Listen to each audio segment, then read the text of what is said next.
Hello, everybody. Welcome back to the live stream. It's your boy. What's happening? Got a couple things to talk about. I normally do three stories during a live stream. I say normally, like this isn't my third live stream or my fourth live stream, whatever. But anyway, I normally do like three stories in a live stream.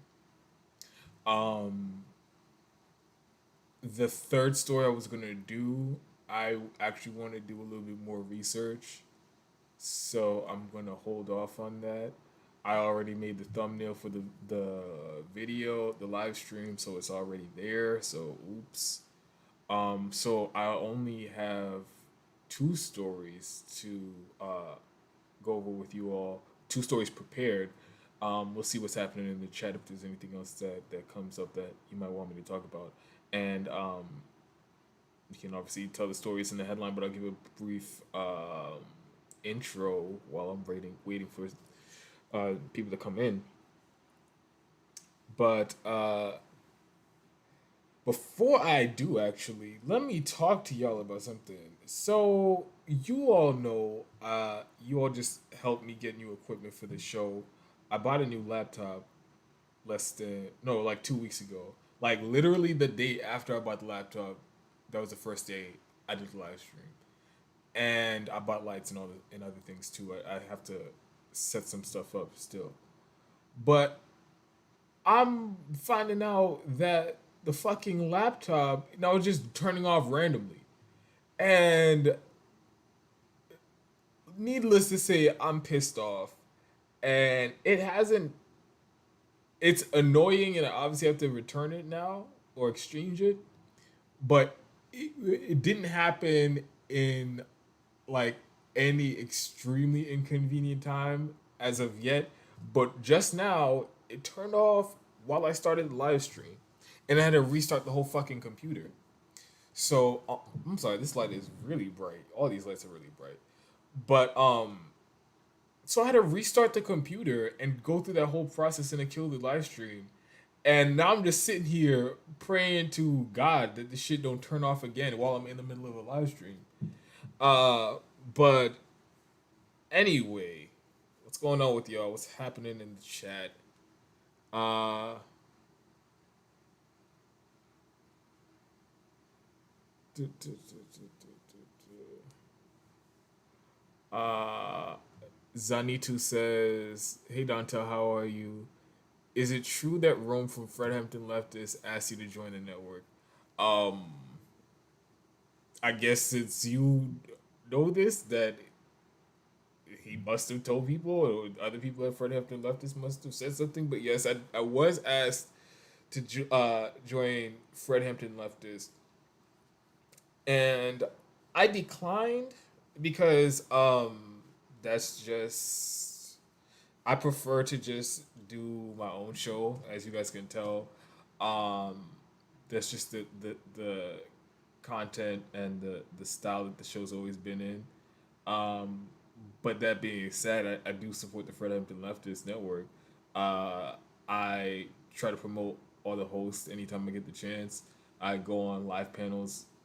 I mean, I go on panels with the different hosts. If they ask me to come on the show, I try my best to come on.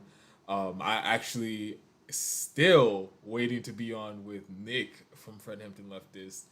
Um, I'm still waiting to be on with Nick and Rome. Me and them have talked before, but we've never done any like live streams together or video together. So I'm definitely looking forward to that. What else is happening? What else is happening?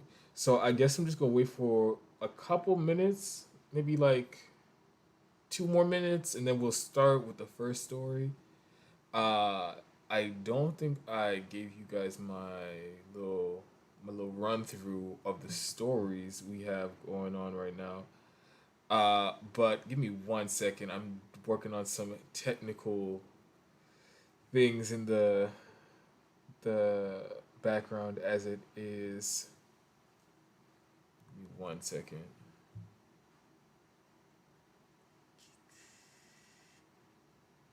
All right. Damn, it's fucking a little thick in here.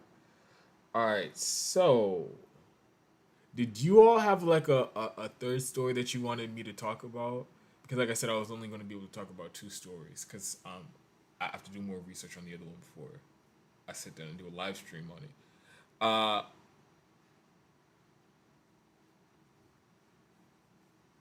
Um, what was I saying? I'm sorry, my brain just left me. Uh, yeah. So the stories we're going to talk about, if you couldn't tell by the title already, first story we're going to talk about is the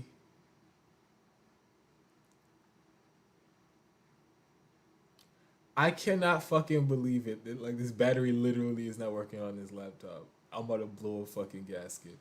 But the first thing I'm gonna talk about, so the immigration crisis that's going on right now in this country, out of control. The concentration camps that everybody was so up in arms about under the Donald Trump administration still exist, and they're worse than ever. But on top of that, now there's lit 15,000 immigrants trying to get into the U.S. from the uh, southern border between Mexico and Texas, and this situation is insane. Um, 15,000 people is living underneath a bridge. I didn't even think that was possible. 15,000, basically an entire community of immigrants living under a bridge, no money, um, no resources, building like tents and huts out of like leaves and sticks that they find. The situation is ridiculous.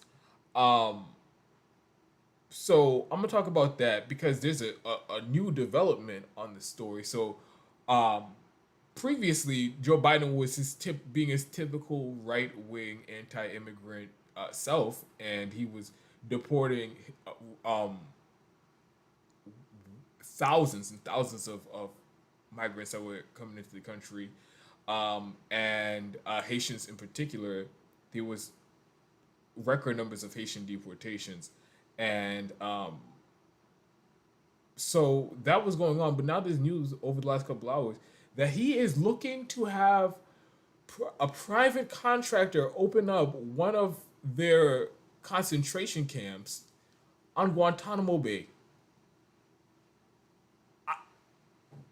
That So the facility that the U.S. government has used to torture people for the last, I don't even know how many years since the Bush administration. Honestly, even before then, because there was a time when they did house immigrants there, Haitian immigrants there before, and that was horrible. But recently, what it's known for is this giant extrajudicial prison where we torture people. So now we're going to be sending immigrants there. People coming to this country, and by the way, to come into the country to seek asylum is a human right. And so they're trying to exercise their human right, trying to get into the country. And the response from the Biden administration is to put them on Guantanamo Bay and have private contractors who, even when they have to operate within the borders of the United States, they are wildly I'm getting way too into the story for intro, but he's sending them to Guantanamo Bay, so we're going to talk about that. Then we're also going to talk about Tulsi Gabbard, and boy, I got some things to say about Tulsi Gabbard because I've always had disagreements with her position on drones, um, and her weird like uh like how committed she is to the military despite the fact that she acknowledges all the devastation and the regime change wars and the imperialism, all the things. She's still active in the military, and she was just in, I believe it was in Somalia or something like that. One of the countries in Africa where we're waging this shadow war on against terrorists. She was there participating in that. I have questions about that, and now she's defending drone strikes. Um, and this is not just randomly defending drone strikes. This was in response to a question about Biden's airstrikes that killed seven innocent kids while he was pretending like he killed a bunch of ISIS terrorists. So in response to that, she says that she doubles down on her support for drones and like completely uh, uh, uh, uh, whitewashes the war crimes. So we're gonna get into that. Uh, so give me 1 second. God damn it. All right, we're going to get started with the first story. I'm not going to cap Jackson Hinkle kind of killing my live viewers right now, but I'll let him do him. If you guys can share the stream, promote it any way you can, Facebook, Twitter, Reddit, wherever you share stuff, talk to people. Let them know I'm live right now. It's gonna be interesting, and I'll be obviously going to the chats every once in a while, see what's happening in the chat. And so we're gonna get started, but first, you guys already know the deal. If you can contribute to the show, the links. I actually have some links pinned in the live chat right now, so you can. God damn it! You can help support the show there. And links to PayPal. If you send a message on PayPal, I'll read the message and I'll respond to it during the live stream. You can sign up for Patreon and help support the show monthly. There's also a GoFundMe to help me get the money for an apartment, because I don't know if you guys know, I've been recording from a hotel, and it is not ideal. So if I can get a place to stay, an apartment, I'd have a place to record regularly, and I definitely need that. So if you can help out with that, that's in the pinned in the live chat. But also the link to Streamlab is in the description box of this video. So where you normally find links, the link to Streamlabs is, and you send a donation through Streamlabs, it'll pop up through basically like a super chat, because by the way, my YouTube channel's been demonetized, so I can't get super chats if that's what you guys were trying to send. Let me know. The AC's on in this room. It is loud as all hell. Let me know if you guys can hear it. I'll turn it off. I normally have it off when I'm recording anyway, because I know how loud it is. Give me a 1 if it's too loud, and 2 if it's okay. And I'll just be checking the chat while I start the first story, and if it's crazy, I'll turn it off. And there's also a delay between what I'm saying in the chat, so I'll be looking out for that. So the first story I'm going to talk about is Biden sending Haitians to Guantanamo Bay. So there's recently, it's a 2. Okay, it's a 2. Okay. I'm seeing a couple 2s. So there's been a recent flare-up of the migrant story, because, and it's really bizarre, because this was one of those issues where everybody was fear-mongering and exploiting the situation when Trump was president. And everybody cared so much about how immigrants were being abused and their human rights were being violated, and we're acting like a bunch of fucking, like this is a police state, and criminalizing people who are desperate and trying to improve their lives. That was like one of the most sensational, one of the most policy-oriented focuses of the Trump administration.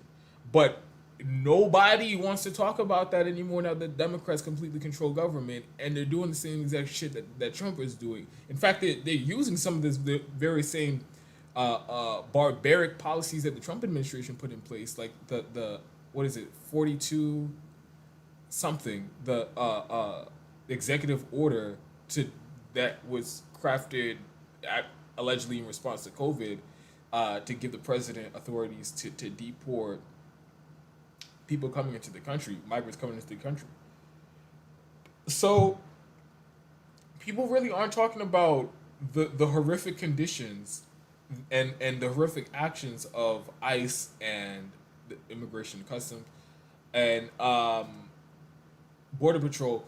They Nobody's really talking about it anymore. It doesn't have a spotlight. But now there's been a flare up, like I mentioned, where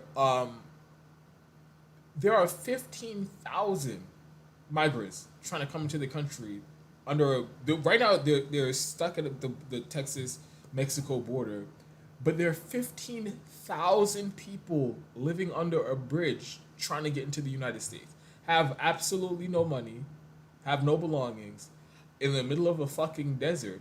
So many people are building like huts and tents out of like sticks and leaves and shit that they find out there. The situation is outrageous, and the Biden administration is they're keeping them from getting into the country. Apparently, they're trying to bring them to different locations to process their asylum claims and all the things. But all while this is happening, Joe Biden is deporting thousands and thousands of Haitians. He actually upped the number of Haitian of deportation flights to Haiti. Before it was they were deporting hundreds of Haitians a day. Now they're doing thousands of deporting thousands of Haitians a day, and so Biden's policy towards immigrants is as racist as right wing and conservative as Donald Trump's was. And here's the thing. It's especially egregious in the case of Haiti because one, there's been chaos and instability in Haiti forever, for a very long time because of the meddling from the U.S. and our allies in the affairs of the country, and so we've destabilized the country. We've like the hordes of these nonprofits and scam charities going there, and so one of the an important aspect of these charities that are going to Haiti, and destabilizing the country is when it comes to rice, and this was something astounding that I found out years ago. So a lot of these charities, they go and they raise all this money and like, oh yeah, we're gonna go feed Haitians and all this stuff, and then they raise a bunch of money, millions of dollars, sometimes billions of dollars, and they're like, oh yeah, we're gonna use this to feed the Haitian people. But what they end up doing is buying a bunch of rice, dumping rice into the Haitian economy. They already produce, they were a large producer of rice to begin with. But now you have the charities coming in and dumping rice and undercutting the price of the rice that the farmers in Haiti sell to make money. So that's just one aspect of the charities taking advantage of the situation, even though it's against the best interest of the people in Haiti. That's been going on, and then of course the assassination of the Haitian president, which it seems like the U.S. had a role in it. The way that it played out, there was apparently former DEA agents involved and ties to people here in the United States, and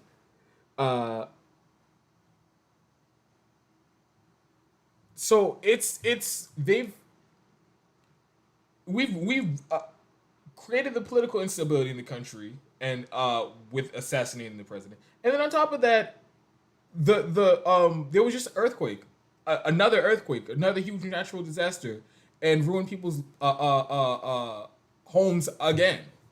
So people are fleeing the country because it is in chaos.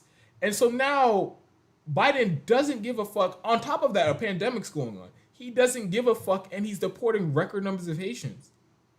And now you have 15,000 of them outside of the border.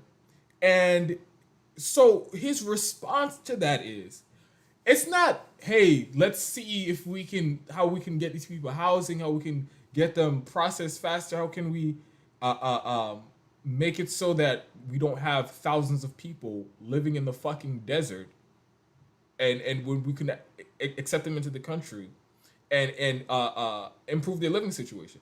That isn't it.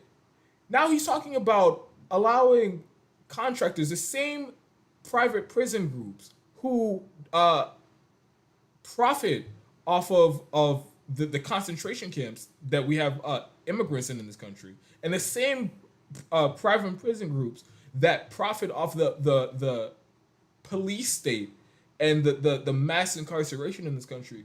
He's going to allow those same private prisons to build another facility on Guantanamo Bay, so that they can house immigrants. And what the fuck do you think is going to happen there?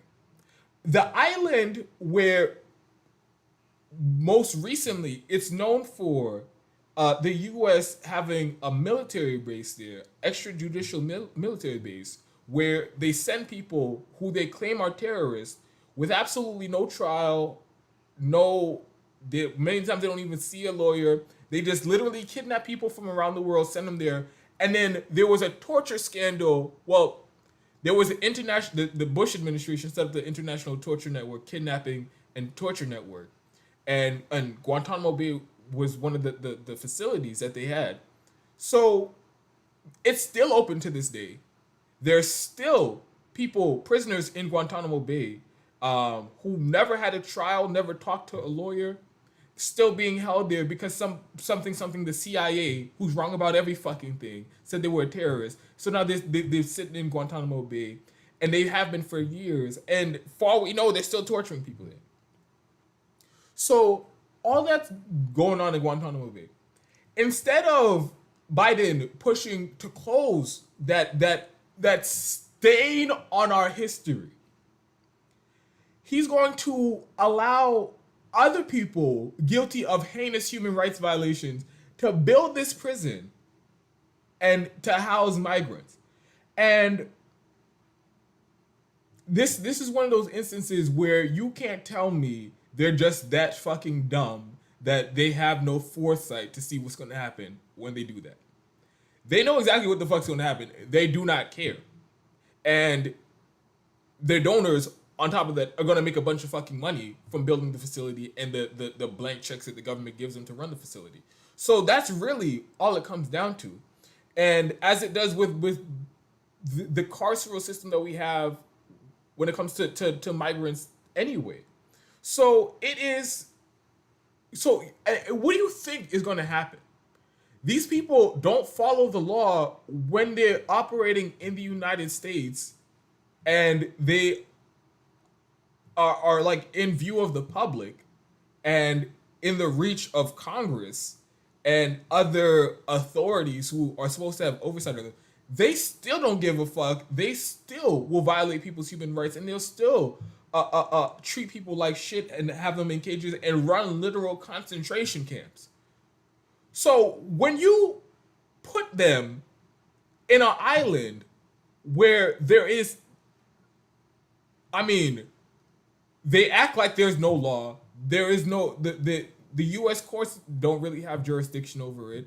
And it's just a fucking, it's literally a black site where the CIA and the military torture people, and they think that it's okay to do it there because it's outside of the reach of the U.S. law. So what do you think is going to happen when you give private corporations the ability to operate there? Private corporations with a history of human rights abuses. Like I said, these are the same corporations that run our heinous our private prisons in this country, and run the concentration camps for migrants here in this country. What the fuck do you think they're going to do when you give them the extra layer of unaccountability and tell them, oh, now you get to operate in this island where we declare the law doesn't apply here. So it's fucking crazy. It's fucking crazy. Um, and another thing I want to say on this, and of course, we've seen the pictures and the videos of them on fucking of ICE, or was it Customs and Border Patrol, whipping whipping, god damn it, uh whipping migrants out there in the desert. So these are the same fucking thugs that were in ICE in CPB before. So, like, and this is something I talked about in a video I did about the police on the Capitol harassing the protesters with Occupy Congress, who are out there trying to get extend the eviction moratorium and actually do something to end the homelessness crisis, to prevent people from being evicted from their house and to house all homeless people in this country. People out there making noise about it and protesting outside of Congress, as they should. And then the police come in, and of course, as always, whenever people are protesting, acting like thugs at the behest of the powerful, doing false arrests, telling people they can't stay out there, telling people they're arresting people because they had a fucking megaphone or a blow. I honestly should look it up, because I'm 24 years old. I still have no idea if it's a megaphone, blowhorn, or whatever the fucking technical terminology is for that shit that you screaming and makes it louder. They was arresting people for having that out there. It was clearly they were finding excuses to violate people's constitutional right to assemble and protest their government. And the point that I was making in that video, or point that I made in that video, was how there was an awakening in this country last year when people finally realized and acknowledged how out of control and how lawless the police are in this country. And it's not a couple bad apples. It's not one police officer. It's not 2, 3 in the department. We saw entire police departments, entire precincts out there brutalizing, doing false arrests, bashing the heads in of protesters, running over protesters, doing all types of crazy shit, illegal shit. So all of them are fucking criminals. And there was a sort of a realization that we live in this police state run by thugs, and the people who are supposed to be enforcing the law are the most lawless and the most out of control. There was that realization last year. But that's all evaporated since Joe Biden has become president. And people are forgetting that the same people who are openly hostile to the public, they didn't just like pick up and get new jobs, or they weren't all suddenly replaced with better police officers. Those are the same fucking police officers who are cracking the heads of peaceful protesters and doing false arrests. So they're the same fucking criminals. So of course they're going to keep doing the same shit. So when you see how ICE agents and CPB agents are acting with migrants at the border, acting with the people that they have in these concentration camps, these detention centers, they're doing the same shit because it's the same fucking people operating under the same rules, and there is no change. That's where the whole systemic problem comes in. It is a problem with the system. So what we're seeing with how they're treating these migrants, it's the same fucking shit. It is the same shit the same problem under the Trump administration. But people are trying to rationalize it and try to make it appear better than it actually is, and whitewash it now that Democrats have complete control of government and doing the same thing. And it is so annoying because like this partisan bullshit, if people keep with that mindset, we're never going to fix any of these problems, because like I said, these are systemic problems. So if you only gonna care about it, if it's only gonna be an issue for you when the other team's in power, when the other team's doing it, then we're just always gonna this constant state of fucked up shit is just gonna keep happening, and we're just gonna keep switching between the red team and the blue team, and nobody's gonna actually provide the pressure that's necessary to actually fix these problems, because this is ridiculous. We are literally how we have concentration camps in this country. We have tens of thousands of migrants outside of this country trying to get in from desperate situations, many of which we caused. And we're denying them entry. All while Joe Biden is deporting hundreds of thousands more immigrants than Donald Trump had at this time in his administration. So there's a lot to be said about that. I'm going to do a separate video about what's going on with the immigration crisis in this country. But right now, let me go to the chat and see what's happening.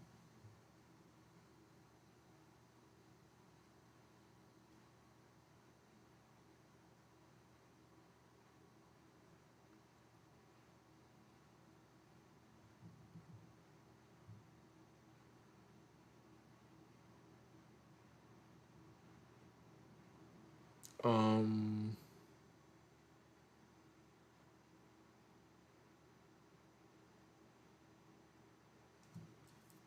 DOG says, I'd say the political instability started with the leadership, not necessarily his assassination. We are still to blame. Okay, so here's the thing. The president was a fucking dictator. I don't know if I described it properly at the beginning of the story. The president was a fucking dictator. He lost the election and he refused to leave. And the only reason he got away with it was because he had the backing of the U.S. government. And Biden said, no, it's fine. He can stay even though there were just elections and he lost something democracy. So we'll protect him and we'll make sure that he stays in power. So the instability was already there, and because of us. But the typical average day-to-day instability and chaos and corruption in the Haitian government, we've definitely played a role in it this entire time. So I agree with your point. It isn't like the political chaos didn't start with the assassination of the dictator of Haiti, but it definitely did not make the situation better. And I very much appreciate you all saying that the sound of the AC was not too annoying, because I'd be in here sweating my ass off during these live streams because I have every light on this side of Florida on, and I'm sitting in this room with no AC. So I appreciate y'all putting up with the sound of that for me.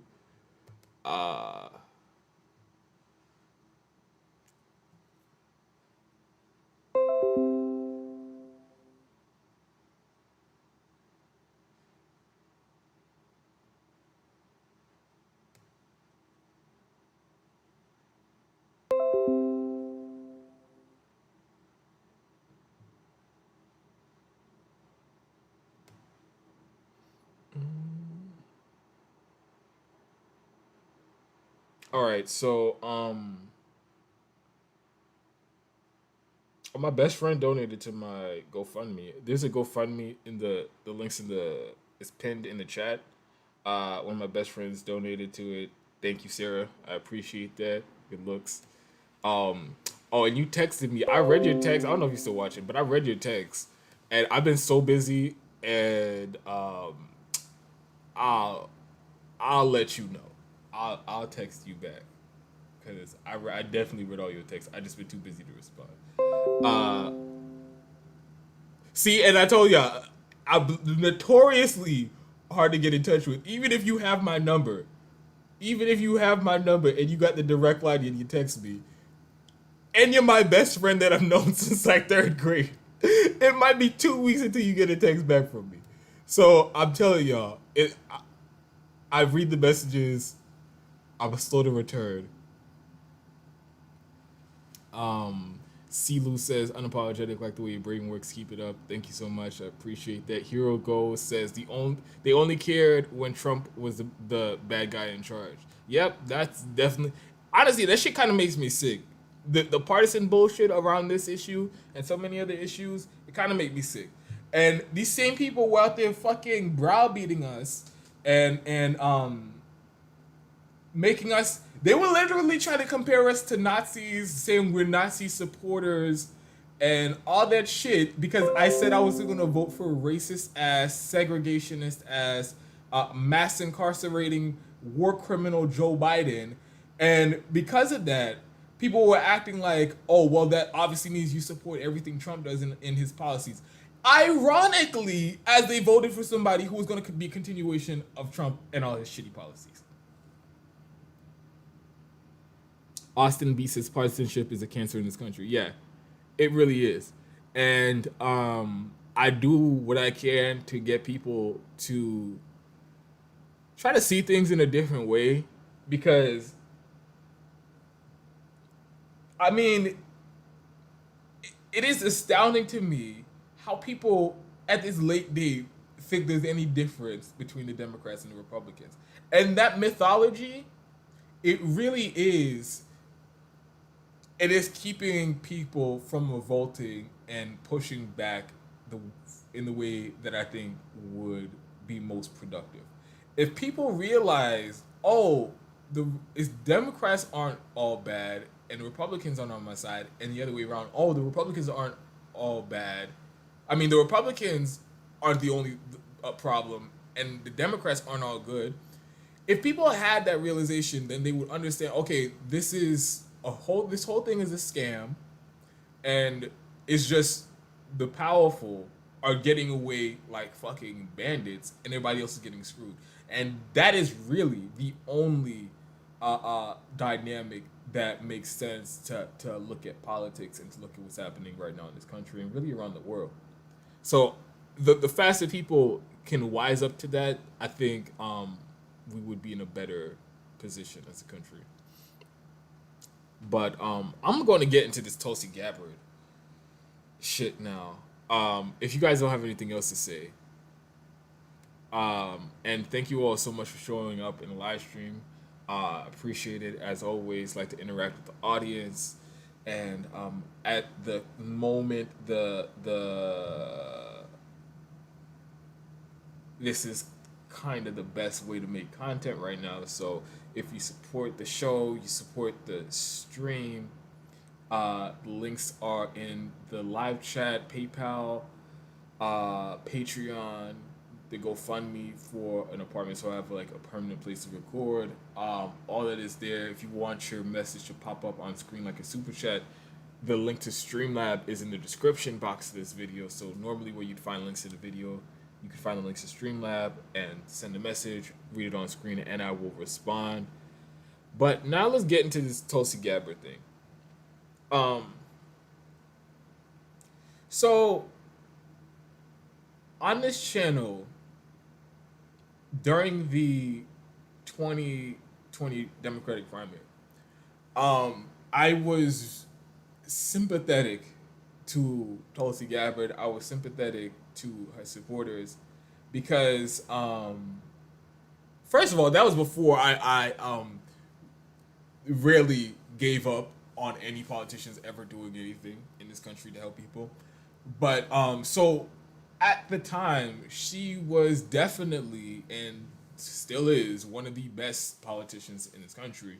And what really made her stand out for me, of course, her environmental policies were great. Her off act was great. But what her main thing was her opposition to these regime change wars and opposing, vociferously, vocally opposing U.S. imperialism and the war crimes. And it was, I mean, she really went out on a limb and was not backing down on the regime change, and namely in Syria. She was against it in the Iraq War, and she was very vocal about that. And every time she did an interview, she talked about it. But in Syria too, because that was one of the largest uh, uh, deception campaigns, pro-war deception campaigns since the Iraq War. Actually, it was literally the largest one, and the entire media, the entire political establishment has and still is hell bent on overthrowing the Syrian government. And in doing so, they will go to the lengths of supporting ISIS and other jihadist head choppers in Syria so that they can be their guns on the ground and overthrow the Assad government. But Tulsi Gabbard has gone to the mat, and she's been very vociferous and unwavering on that issue. And she introduced the Stop Arming Terrorists Act, and I gave her credit for that. I would still give her credit for that. But I've always disagreed with her position on drones, and I've always it was weird to me why she would still be in the military, even though she acknowledges what we've really done, what the U.S. military really has done, and the regime change and the imperialism and the endless war crimes and devastation that we've wrought. It was always lost on me why she's still part of the military actively, not just like, oh, in name. She like actively does missions, and it's bizarre to me. And as a matter of fact, just a couple weeks ago, she was she said maybe a week ago when she just started giving all these shit takes on drones and stuff. She was saying that she came back from a mission in Somalia, I believe it was. Let me know in the chat. She was out participating in the shadow war on terrorism that we have going on in Africa, where we have dozens of operations happening in countries all across Africa, doing drone strikes and in some cases special ops and things like that. She was out there participating in that, and then she came back and she was very supportive of it, which was weird to me, and honestly merits an entirely separate video. But she went on Tucker Carlson and she was asked about drone strikes, and specifically she was asked about the airstrikes and the drone strikes that Biden did when he claimed it was retaliation for the bombing at the Kabul airport during the evacuations. And he's like, oh yeah, we're gonna go get them. We're gonna go get ISIS. I'm warning you, we're gonna go get ISIS. And then he went and bombed and killed 10 innocent people. 7 of them were fucking children. So, and this is important context to give before I play the video, because that's what we were talking about. It wasn't like some random ass conversation. Hey, Tulsi Gabbard, what's your opinion on drones? Because if that were what had unfolded, I honestly probably wouldn't even have done the video on it, because I've talked about her position on drones and how I disagree with her. And honestly, I pay her no mind anymore because I'm fucking done with her and everybody else who was pretending to be anti-establishment and then went and endorsed Joe fucking Biden. So at that point, really, what was left to talk about? If you want to shit on Bernie for bending the knee and folding for the establishment and then shilling for the establishment, the same criticism goes to Tulsi Gabbard, because had she been in that same position as Bernie Sanders, she would have bent the fuck over and told everybody to vote for Joe Biden just like she already did anyway. So at that point, I really had nothing to do. But it was important to give the context of what the question was from Tucker Carlson and how he framed it, because it makes her answer even more bizarre, because she doubled down on supporting drone strikes in the context of a conversation where they're talking about drone strikes because we just killed 7 children, innocent children, and 3 other innocent civilians. So I mean, I have no explanation for it. I'll play the clip, and you guys let me know what's going on, what you guys think. I'll be looking in the chat, and let me know how the video plays for you all. Congressman, thanks so much for coming on. So you get to lie. I mean, this will not shock you because you've seen it so much, but you get to lie about the loss of human life. You get caught, and nothing happens to you? What kind of system is that? I mean, this kind of accountability is critical. I want to point out first that anytime there are civilian casualties in war, it is tragic and terrible. Yeah. War is a terrible thing. And I think it's important for the American people to understand that Islamist jihadists are continuing to wage war against us. And the Islamist ideology, not the same as the religion of Islam, but this Islamist ideology, which is a political ideology that inspired the terrorist attacks on our country on 9/11, is the greatest threat that we're facing right now in this country and the world. It is the foundation of governance of so-called Islamic countries like Turkey and Iran and Saudi Arabia and Pakistan. And it's what's behind the discriminatory policies that they have in these countries against Christians, Hindus, Buddhists, atheists, and others. So as long as these Islamist jihadists are waging war against us, we have to work to defeat them militarily and ideologically. And militarily, we have two choices in how we do that. Number one, we can continue to invade and occupy and nation-build in countries around the world, just as we did in Afghanistan, at great cost. Number two, we can take a targeted approach using airstrikes, using our special forces to go in and go after these terrorist cells. The reality is that the cost to the American people, the cost to our troops, the cost to civilians will be far less if we take this very targeted approach to go after these jihadist terrorist cells than if we continue making the very same mistakes that we saw in Afghanistan and other parts of the world of invasion, occupation, and nation building.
I'm sitting here with the fucking mic muted. God damn it. So, okay, what I was saying was, son of a bitch. What I was saying was, so the way that Tucker Carlson, credit to him for framing the question the way he did, because I've seen nobody frame it that way. because there's no way that they didn't know that they killed a bunch of kids that day when they did that drone strike. You know how I know they know? Because I knew. I knew. Randos on fucking Twitter knew. And we knew because there were sources on the ground, independent journalists on the ground, who were giving this information as it was happening in real time. And in fact, they were so on the money that they had the exact number of civilians killed correct from the day it happened. And so don't tell me that the Pentagon didn't know this. Don't tell me that the CIA didn't know this, and don't tell me that the White House didn't know this. They knew it when it happened. But they waited almost 2 weeks later to admit it, because what the whole purpose of the airstrike to begin with was a propaganda win. They wanted to go out and thump their chest like there's some big tough guys. Yeah, we just bombed the shit out of ISIS. That's what they get for bombing the Kabul airport. And yeah, we know so much about them. We had so much information that we accurately did this airstrike, and we killed a bunch of these people who planned this bombing, and we did it within like 24 hours. So the whole point of doing the airstrike to begin with was a part of a propaganda campaign, nothing more. And so they knew they killed a bunch of kids, but there was never any, they didn't admit it because, like I said, they wanted the propaganda win. So Tucker Carlson, like I said, only person in the mainstream to frame it this way. So wait a minute, you all can kill innocent civilians, kill a bunch of kids, as you've been doing in Afghanistan for the last 20 years. And then you get to lie about it. And then when you come out and tell the truth when it's convenient, when it's not in the spotlight anymore and there isn't as much attention on it, and there's no repercussions, there's no price to pay for that. And that's an excellent fucking question. Somebody should be in prison for that. That's my opinion. That's a fucking war crime. But excellent framing of the discussion. Hands it fucking layup to Tulsi Gabbard. What she do with it? She goes on about war is bad, and then she says Islamist terrorists are bad, jihadists are bad. Therefore, we need to keep doing drone strikes. So you're gonna like gloss over the fact that the drone strike that is the topic of discussion, not only did it kill innocent civilians, you killed no terrorists, and you just killed a bunch of fucking kids, like we've been doing for 20 years. That's the topic of discussion. And you completely gloss over, act like that wasn't even brought up at all. It, like I said earlier when I was setting up the video up, it was almost as if like they were just having a random conversation about drones, and somebody was like, hey, what's your opinion on drones? And then she just gave her opinion. As if it's not an implicit defense of murdering civilians, which, like I said, is the topic of the conversation. So it is bizarre to me. I don't even if you, and honestly, I don't even know how she has that opinion that drone strikes are better than regime change war and less harmful to civilians than regime change war. I don't even know how you have that opinion after what we've learned from Daniel Hale, the whistleblower on the CIA's drone program, how 90% of the time we kill innocent civilians with drone strikes. So I don't even understand. It's unconscionable to have the opinion that we should be doing drone strikes, much less we should be doing more drone strikes. But even if you have that opinion,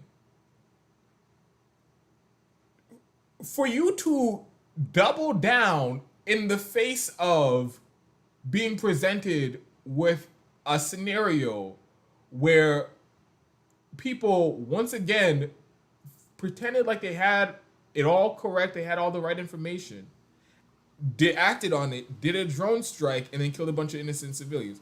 Presented with that information again, you're gonna double down on your positions. Oh yeah, no, I don't give a fuck. Let's keep doing more drone strikes. And then she sets up this weird framing. But before I get there, she says the biggest threat to the country is jihadist? Excuse me? In the middle of a fucking pandemic, almost 1 million people dead, and there is no end in sight. In the middle of end stage capitalism. Capitalism run amok. And we have wage slavery. You have people with no health care. Mass homelessness crisis. Anywhere from 10 to 20 million people are imminently facing homelessness right now. In the middle of a fucking pandemic. Climate apocalypse. We're knee deep in a climate apocalypse. And you gonna tell me the biggest threat facing this country is jihadists? Are you?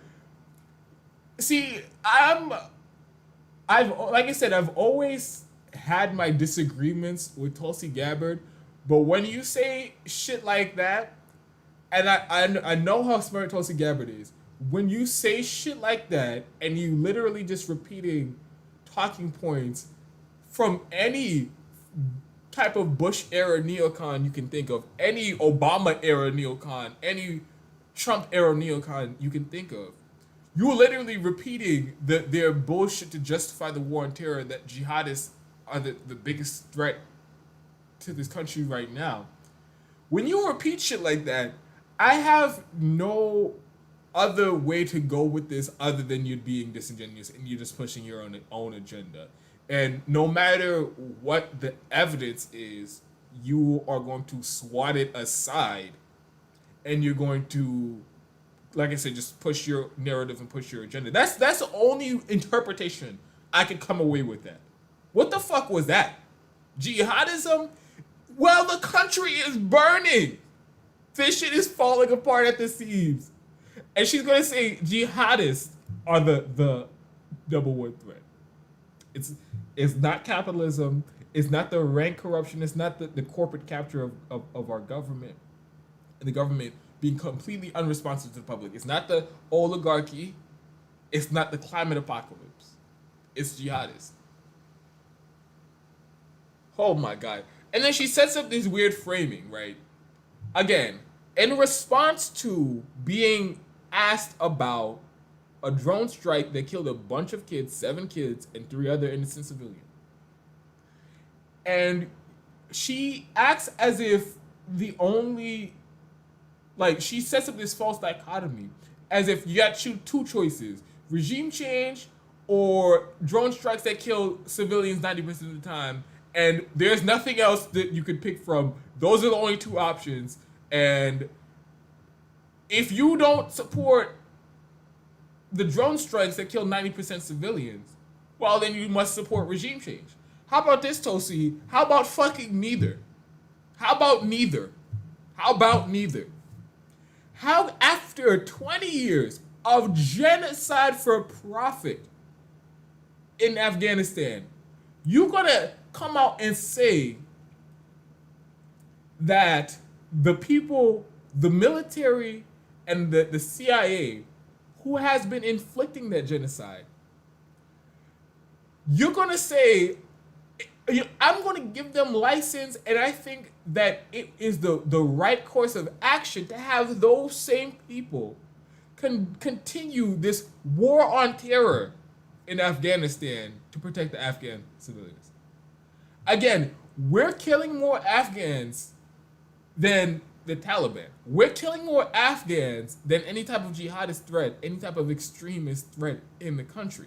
So, if you care about civilians, then get the fuck out of the country. If you're worried about jihadists attacking the United States, first of all, I think that is an incredibly paranoid thing to be overly obsessing over, especially with all those other things that I listed before. But if that's what you're worried about, the top goal should just be stop arming the terrorists. Stop supporting Saudi Arabia, who then arms, trains, and backs jihadists. Stop doing that. Stop, cut ties with Saudi Arabia, who we know it is their express mission to go to mosque and try to radicalize people at the mosque to turn them into jihadists all around the world. That's what Saudi Arabia is doing. And it's not my conjecture. Hillary Clinton, when she was Secretary of State, in her own fucking emails, admitted that's what Saudi Arabia is doing. So, again, I think all of those things would be more productive to protect Americans from jihadists, if that's what you're worried about. So why not focus all your energy into that instead of saying, oh no, well, the drone strikes, I think that's really good, and let's keep doing the drone strikes. Even though we kill civilians most of the time, even though it radicalizes people and makes them hate the US because we just murder their entire fucking family. Let's keep doing that to do something about jihadism. Makes absolutely no fucking sense. I mean, like I said, I'm not expecting anything from Tulsi Gabbard after you went out and fucking endorsed Joe Biden. Because you just, that just, for me, again, there are many red lines for me, but you going around and, you know, riding this populist wave and acting like you're going to bust up the establishment, and then you're going to turn around and show for the establishment and play their game and sheepdog people into the establishment. All right, I'm done with you, and I'm just as done with you as I'd be with Bernie Sanders. And so I'm not defending Tulsi Gabbard. I will say, her foreign policy position positions are better than most any elected politician right now, I'd say, and that's including Bernie Sanders, because he wasn't really good on foreign policy. And people are trying to do this whole like own you thing, like, I told you Tulsi Gabbard is full of shit. They're all full of shit. So like I don't understand that like discourse, but especially to people who have stepped outside of electoral politics, and now you're trying to like own them because the one of the very last politicians that they had any respect for turns out to be just as shitty as the rest of them. Well, okay, I understand that. That's why I'm not supporting any politician. That's why I'm not telling anybody to just support any politicians. But you still are. So I don't know what kind of own you think you're doing there. So I think they're all bad. And I think trying to... None of them are good on foreign policy. And Bernie is as shit. Bernie was literally, he couldn't help confirm all of Biden's warmongering cabinet. He helped get the waiver for Lloyd Austin, because Lloyd Austin was sitting on the board of fucking Raytheon, raking in money from Raytheon as he was being confirmed, and Bernie Sanders helped waive the conflict of interest to help Biden make him Secretary of Defense. So, I mean, they're all complicit in the imperialism. They're all complicit in the war crimes. They're all complicit in the genocide. So, I mean, yeah, Tulsi Gabbard looks bad here. Yeah, she's coming off sounding very neocon, but they all support the neocon agenda. So, I'll admit it. Yeah, Tulsi's doing a lot of pro-war propaganda here. But you know who else is also assisting the military-industrial complex? AOC and Bernie Sanders and Ilhan Omar and the rest of the fucking politicians that you still support. So, put that in your fucking pipe and smoke it. But let me see what's happening in the chat.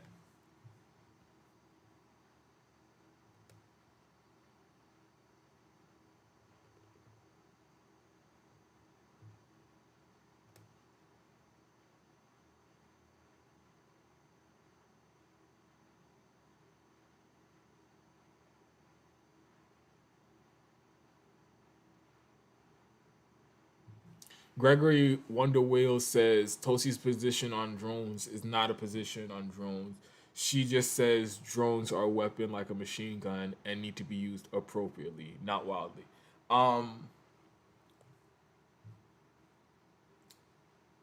I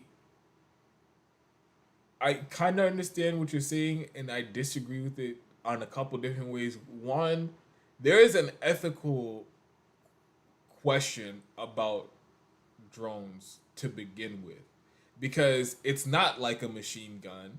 You have somebody sitting at a computer thousands and thousands of miles away, basically almost like they're playing a video game, but they're dropping bombs on people, and they're doing it, and because they're so removed from it, it makes them extra reckless.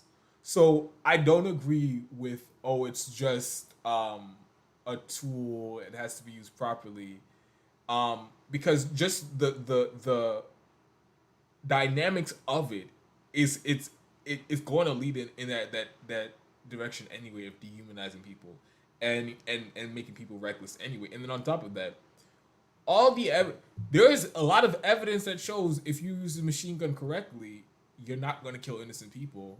And but here's the thing: there is no evidence that shows using drone strikes is gonna you can use drone strikes and not kill a bunch of innocent civilians. Like I said, 90% of the time you're dropping bombs with drones, you're killing innocent civilians. So I don't see how anybody, like, that's not like a tool in the toolbox. That should be off the table. That's my position on it. And like I said, I just disagree with Tulsi Gabbard on it, and anybody who thinks that's like a acceptable thing.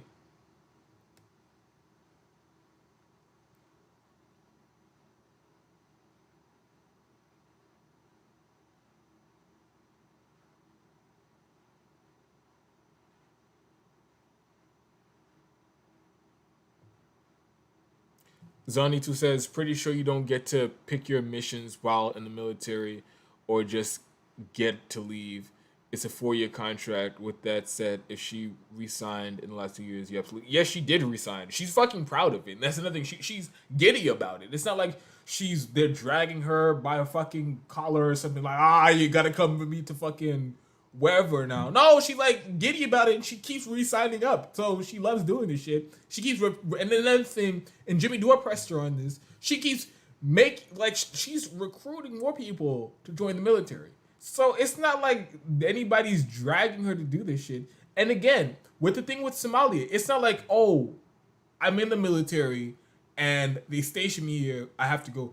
No, she came back and she was like, I support the mission. Yes, we're fighting these terrorists in Africa. 100% I'm down with it. And again, she said some shit about drones there too. Like, oh yeah, let's do some more drone strikes. So she's like supporting that. It's not, nobody's got a gun to her head. I'm like, all right, now sign up again. No, she's doing that of her own free will and volition. Austin B says, Tulsi is a fraud. She has some good rhetoric to pander to her base, but will always bow down to the establishment like the fraud squad. I can't argue with that.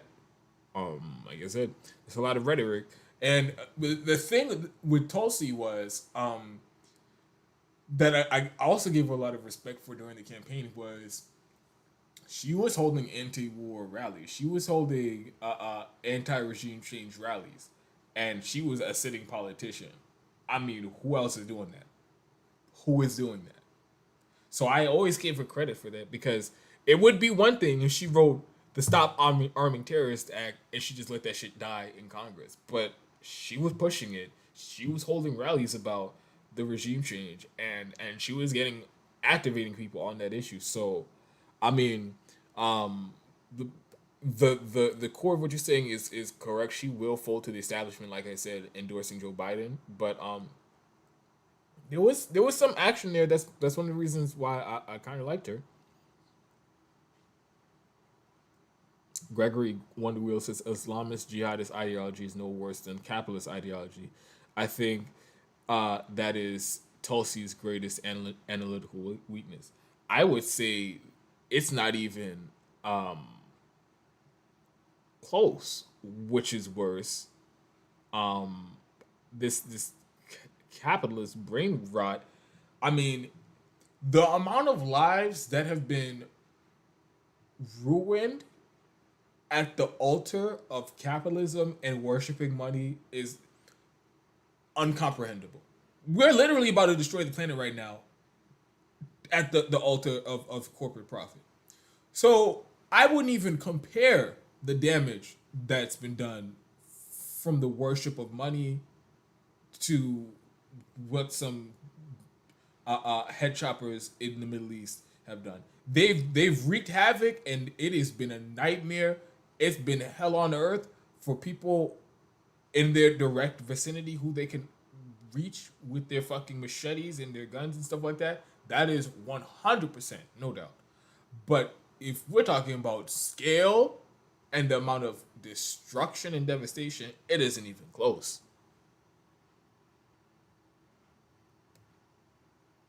Gregory Wonderwheel again says Tulsi has a good heart that is blinded by her weak analysis and belief that the U.S. is ultimately the good guy on the world. And this is the thing that I don't understand.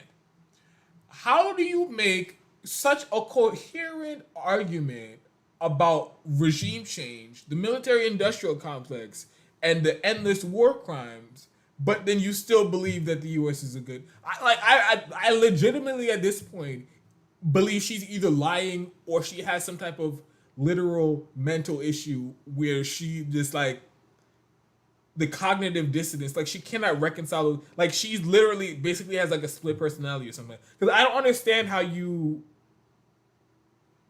those two things can exist in a person.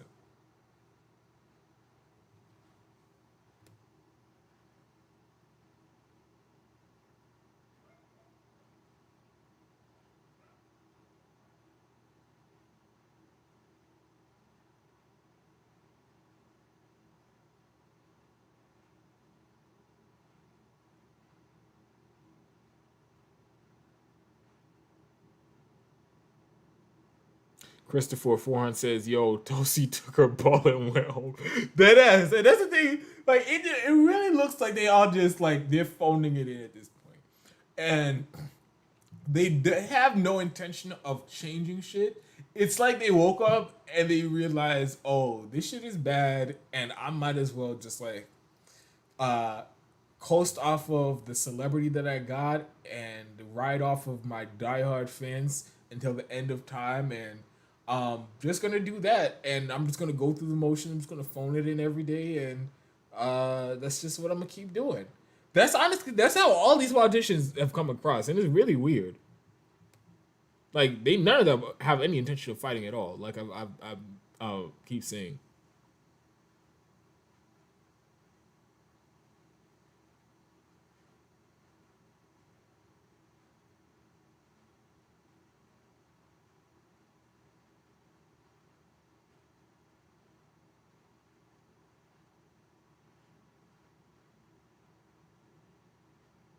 Zani 2 says the military general said he was sorry. What else could you possibly want? Him to go out 2 week paid vacation for him to get 2 weeks paid leave to think about what he did. Why can't the negative Nancy's take yes for an answer? I mean, it is the people act as if war crimes are like you ever go to a restaurant and like they mess up your order or something? Like they act like war crimes like is on that scale. Where it's like, oh shit, my bad. I did I bomb a hospital again? Did I kill 10 kids in a fucking airstrike again?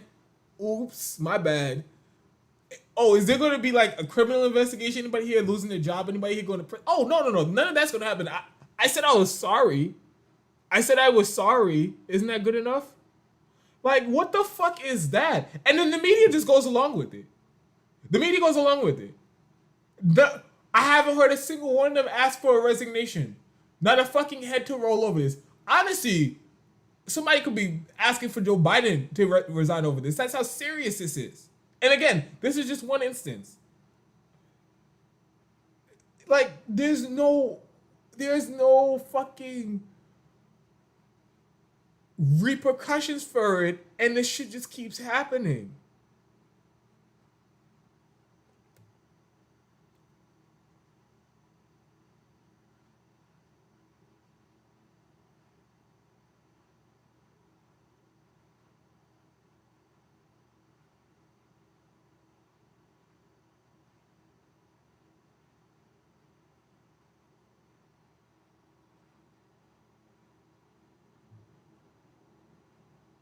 Austin B says Mike Figueredo was trying to own the people who supported Tulsi while he still supports the Frog Squad. And see, I haven't even watched any of the videos from all, because I know they're all doing a fucking victory lap and sucking themselves off and like, oh, we told you about Tulsi Gabbard. She's full of shit. I haven't watched any of those videos. It's incredibly predictable. I already know the direction that they're going to go in because they've always done this with Tulsi Gabbard. They find anything and they like try to own his supporters with it, no matter how small it is. This time it isn't a small thing, but they would do it with any small thing, like, aha, I told you, Tulsi Gabbard, whatever. So I haven't even seen Mike Figueredo's video. That's completely on brand for him, I'm sure. And again, with the fucking, like, most of the people who were defending Tulsi Gabbard back during the primary, like I said, we've moved on from electoral politics. So, like, you're trying to own people for something that we've matured from, and you're still in that same childish mindset, and you think that, like, these politicians are going to save us. So, have some fucking humility, please. Especially if you're still out here defending these shitty politicians.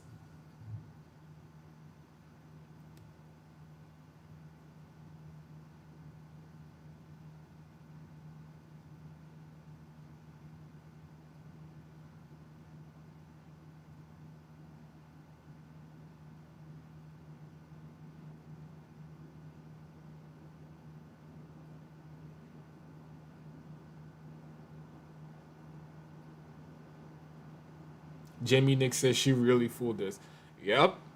I mean, that shit ain't happening for me again. No, sir. Like I said, the only faith I have, the faith I have is in the fucking streets. Pressure coming from the streets. None of these politicians, none of them are going to risk it all to challenge the establishment. Not one of them. Not fucking one of them. DOG says, when Jimmy asked that question, it was like she was a robot. And it's kind of like how she responded to this question from Tucker Carlson. Like I said, fucking layup. Hey, I have this person who ran on being like anti-regime change, anti-imperialism, anti-war crimes, and I'm going to I have her on, and I'm going to ask her, hey, there was just another war crime, and they lied about it and they got away with it. What do you have to say about it? And acts like that wasn't even the question, and goes to like her prepared pro-drone talking points, doubling down on drones, in effect, implicitly defending the drone strike that just killed a bunch of kids. Like, what the fuck? Like, sometimes these politicians, it's like they're on a loop, and there's no thought going into what they're saying, and it's honestly what came with that came off as, and it was especially bad because, like I said, implicitly you're defending a drone strike that killed a bunch of fucking kids.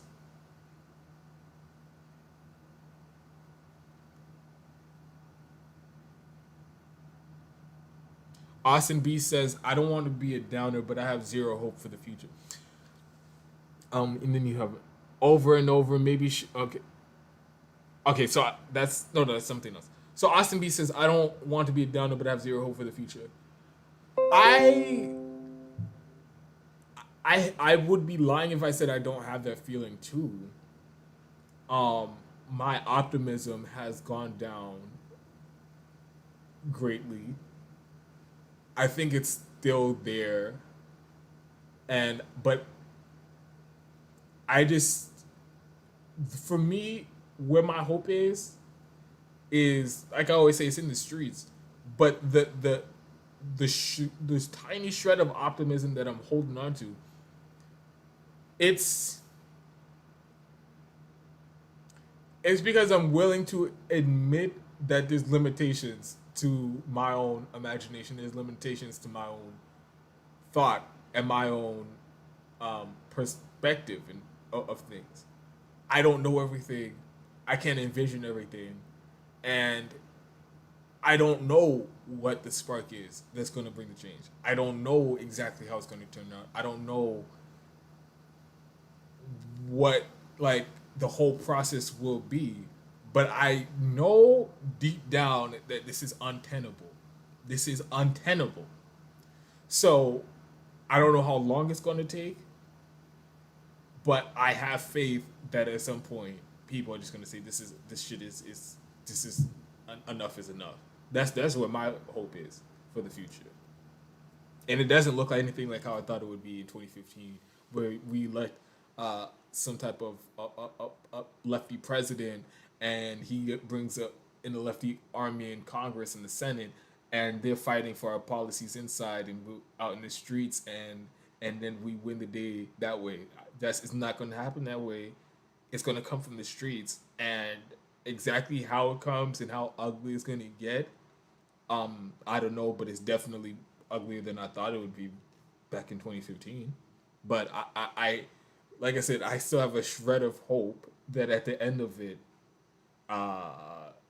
hopefully we can like change the direction of like the way shit is going right now. DOG says over and over, maybe she does have some sort of cognitive problem. Maybe she feels like she has to defend the legitimacy of our military so as not to do a disservice to her life and her dead comrades. And I get that, but don't lie to yourself. And here's my thing, and I don't understand why people get so like dug into their position that they don't ever want to admit that they were wrong. Because we're all presented with information at different times. It clicks for us at different times. So when it does click for you, I just always feel like the best thing you can possibly do, even if it completely contradicts where you've been up until that point in your life, is to be honest and be like, wow, you know, I just had this awakening. I just had this revelation for me, and it all started to click. And this, our military and our foreign policy is heinous, and I can't support this in any way. And I know a lot of people, a lot of my friends died because they thought we were the good guys, but that's not the case. So I don't understand. She has to, like I said, I don't know how she's balancing those two things in her head, those two personalities, where she could so coherently dismantle the military-industrial complex rhetorically and the war machine, and at the same time be participating in it. I don't know.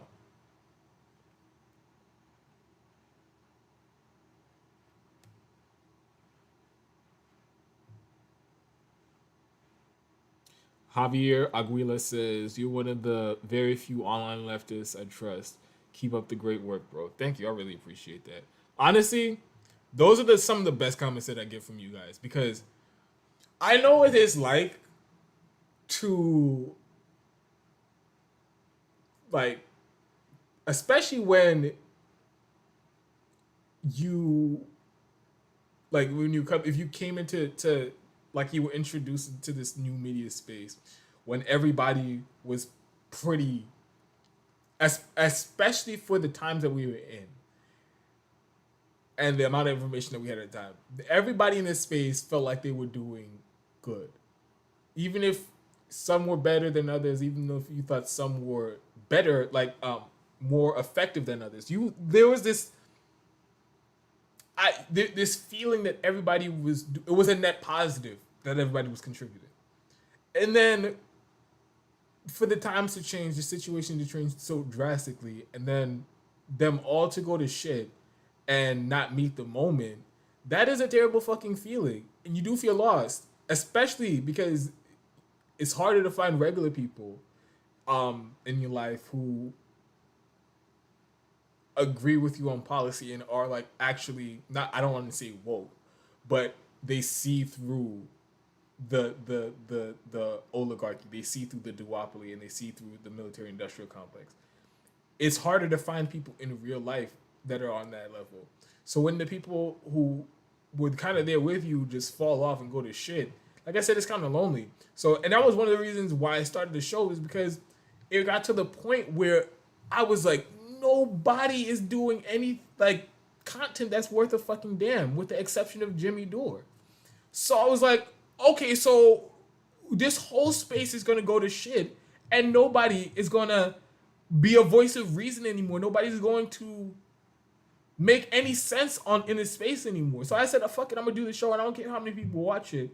I'm gonna do it for me, and I'm gonna do it for the people who come across it, so that they don't feel like everybody completely sold them the fuck out. So I like those comments. That was a very long response, but I very much appreciate those comments. Austin B says war crimes are oopsies in the U.S. They sure fucking are. It's like spilled milk. So you gonna cry? Oh, you're gonna sit here and cry over spilled milk?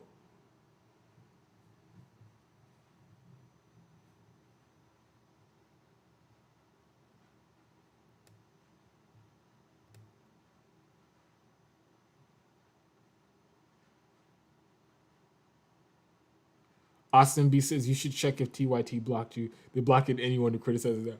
I actually did. It's so funny. I checked right before I got to the live stream because I went through Twitter because I was trying to find the video, actually, the Tulsi Gabbard video. And I saw everybody was talking about how TYT blocked them. They haven't blocked me yet. I've been, I know for a fact Jenkuka knows who I am, and the Casparian too, because I've been in some of their comments and I've ratioed them before. And, they just haven't blocked me yet. I mean, I don't see it staying that way forever, but till it does, I'm unblocked by TYT. Gregory Wonderwheel says $10 just donated to the GoFundMe page. You are serving up hot analysis tonight. Thank you so much, Gregory. I appreciate that so much. There's a GoFundMe for an apartment so I can have a regular place to record, because this recording in a hotel thing is goddamn. I currently do not have a place to stay. That's why I have to record in hotels. The link to the GoFundMe is in the chat that's pinned in the live chat right now. It's also going to be in the description box of this video. Right now, in the description box of the video is the link to Streamlabs. If you want to send a donation, and it'll pop up on the screen with whatever your comment is, I'll read it and respond. Also, the links to PayPal, Patreon are in the live chat of this video.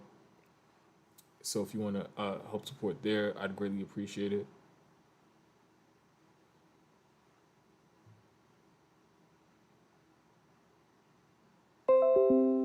Here goes says, if you, Savvy, Fred Hampton leftist, etc. didn't speak up, God damn it, I would have gave up after forced to vote. Appreciate y'all for real. Yeah, and I'm so grateful for all the content creators in left media that are coming up right now, and because it's completely different. It is safe to say there is a new era of new media that's on the rise right now, and we're coming for them, the old heads, because they shit the bed, and all the people in the audience that supported them because they were talking about a revolution, those people still want a fucking revolution, and those people still need media that's gonna be the voice of that revolution. So I can't do that shit by myself. Jimmy Dore can't do it by himself.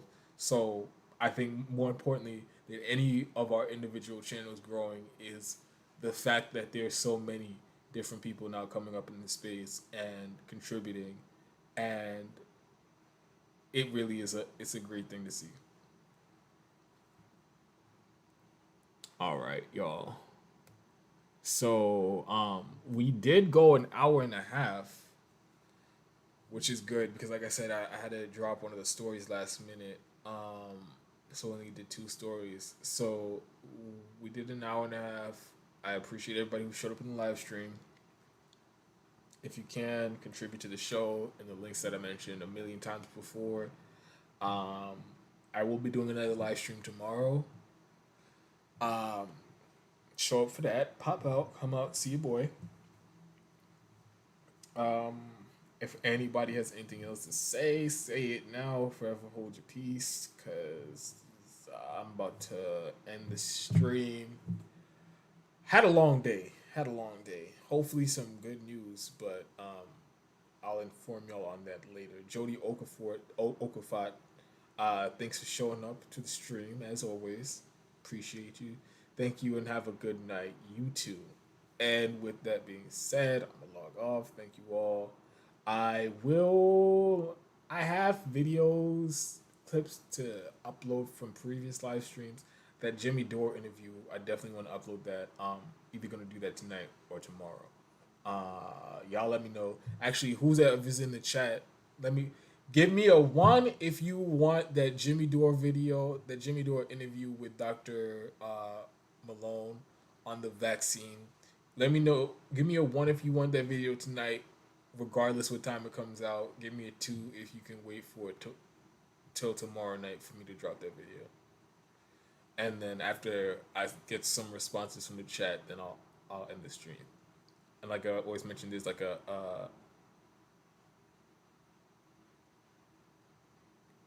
what? The Streamlabs isn't working? Give me 1 second.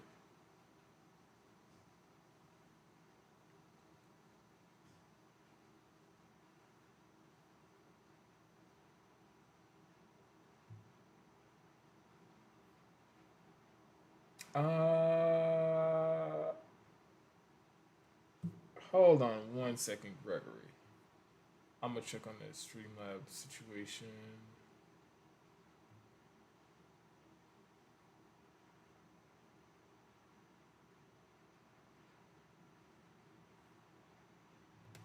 Oh, I'm seeing a lot of twos. I love y'all. I love y'all. I really did want to upload that tonight, but I had so much going on today. Yeah, so I'll do it tomorrow.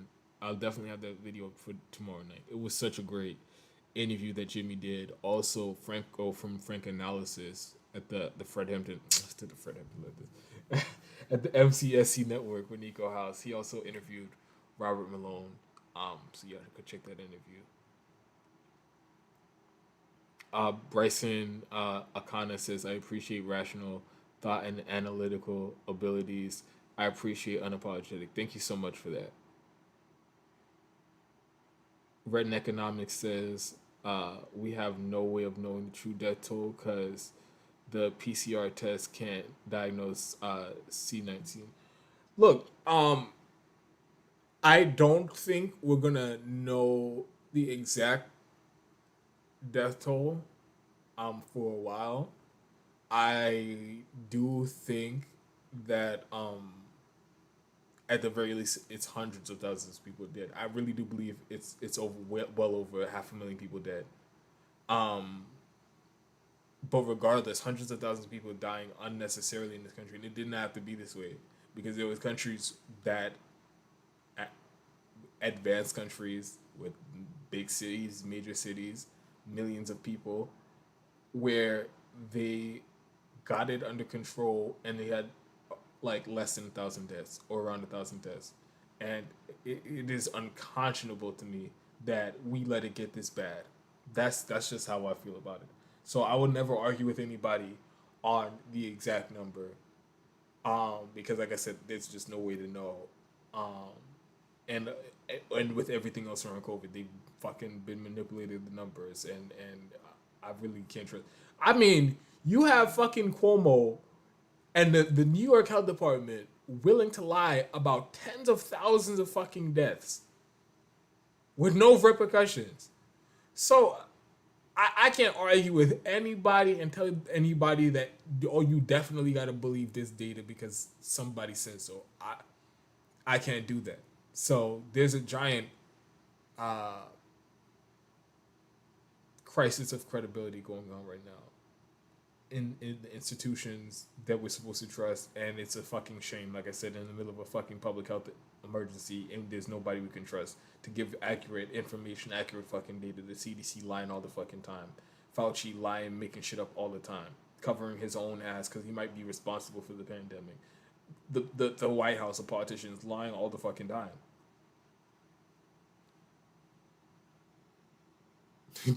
Jared R says the MK Ultra Tulsi.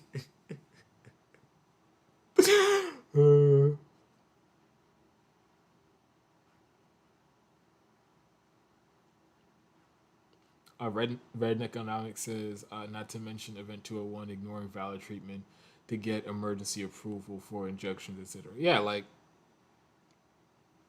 I really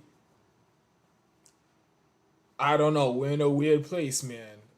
And I've never been one of those people to say um I've always had a lot of respect for the medical community. And I've been somebody whose life has been saved by doctors before. So it does not give me joy. I wish it was not the case that I have to tell people to be skeptical or inform them that they are best to be skeptical of the medical community right now. And I wish that wasn't the case, but like I said, that's of their own doing. And I'm not going to sit here and lie to people. Oh no, believe them. You should definitely believe them while they're sitting there lying to you in your fucking face. I'm not going to do it.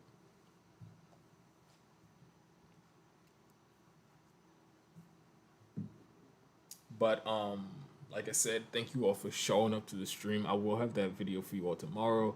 There will be more topics to talk about tomorrow.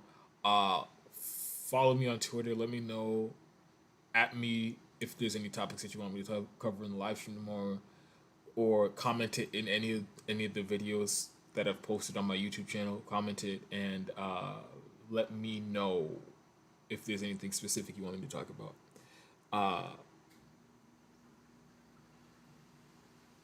Jared R says the demonization of hydrochloroquine and ivermectin was absolutely deranged and could have cost thousands of lives.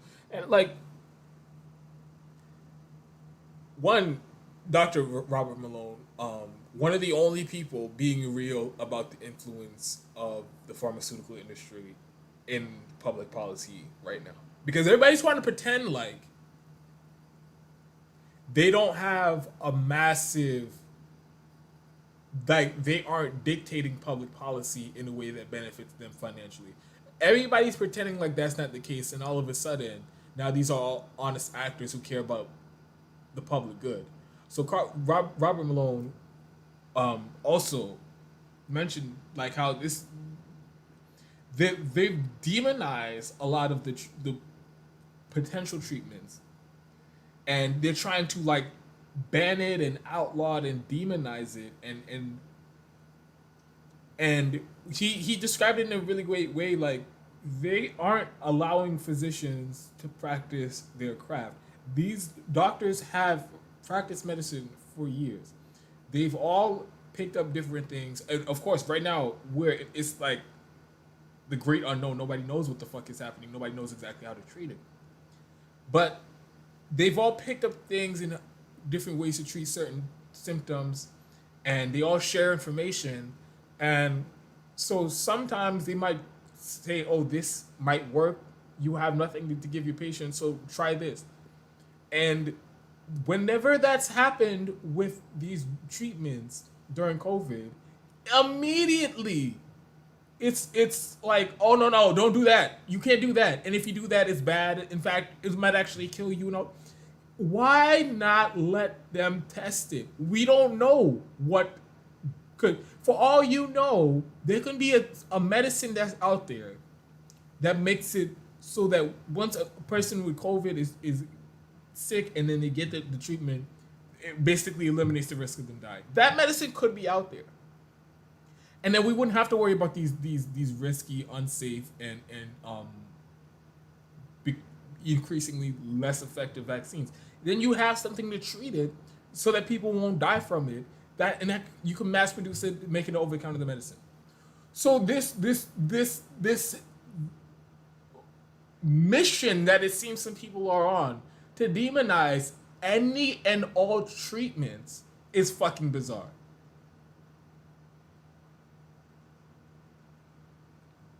But that's something we could talk about another day, and I have a lot to say about that. There's so much I have to say about this. The fucking failure on